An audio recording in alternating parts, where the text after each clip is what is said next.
Bonsoir, l'information du jour, c'est bien évidemment l'enquête sur l'attentat à Charlie Hebdo qui avance. Selon la police, les auteurs de l'attaque seraient tout simplement deux bons gros enculés, deux enculés dont les portraits ont été diffusés dans la foulée.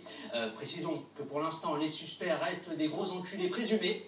Selon la police, il pourrait s'agir aussi de merdes humaines ou encore de simples fils de pute.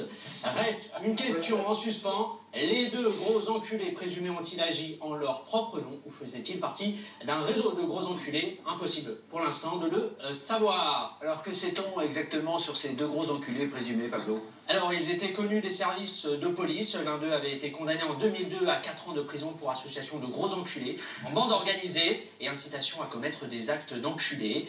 D'après les services de police, les deux gros enculés responsables de l'attentat auraient commencé leur carrière comme de simples petits bâtards dans les années 90, avant de passer plusieurs années à rouler leur boss en tant que gros enfoirés.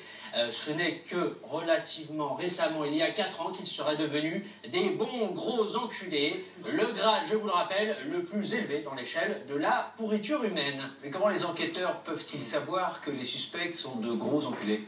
Eh bien parce que la police a retrouvé des cheveux appartenant aux gros enculés dans la voiture qu'ils ont utilisée pour s'évader, cheveux sur lesquels ils ont pratiqué des analyses en laboratoire. Les tests montrent une concentration inédite de molécules de gros enculés, mais aussi 20% de particules d'obscurantisme B33', dit obscurantisme médiéval, 35% d'acides aminés de type gros lâche, le reste étant composé d'atomes de grosses merdes incultes. Les deux gros enculés tentent de se faire passer pour deux musulmans depuis l'attaque, c'est bien ça? Oui Antoine, et d'ailleurs c'est assez surprenant, puisque le Coran condamne expressément les gros enculés, mais aussi les gros cons. Le verset 151 de la 6e sourate du Coran dit bien: ne tuez pas la personne humaine, car Allah l'a déclarée sacrée.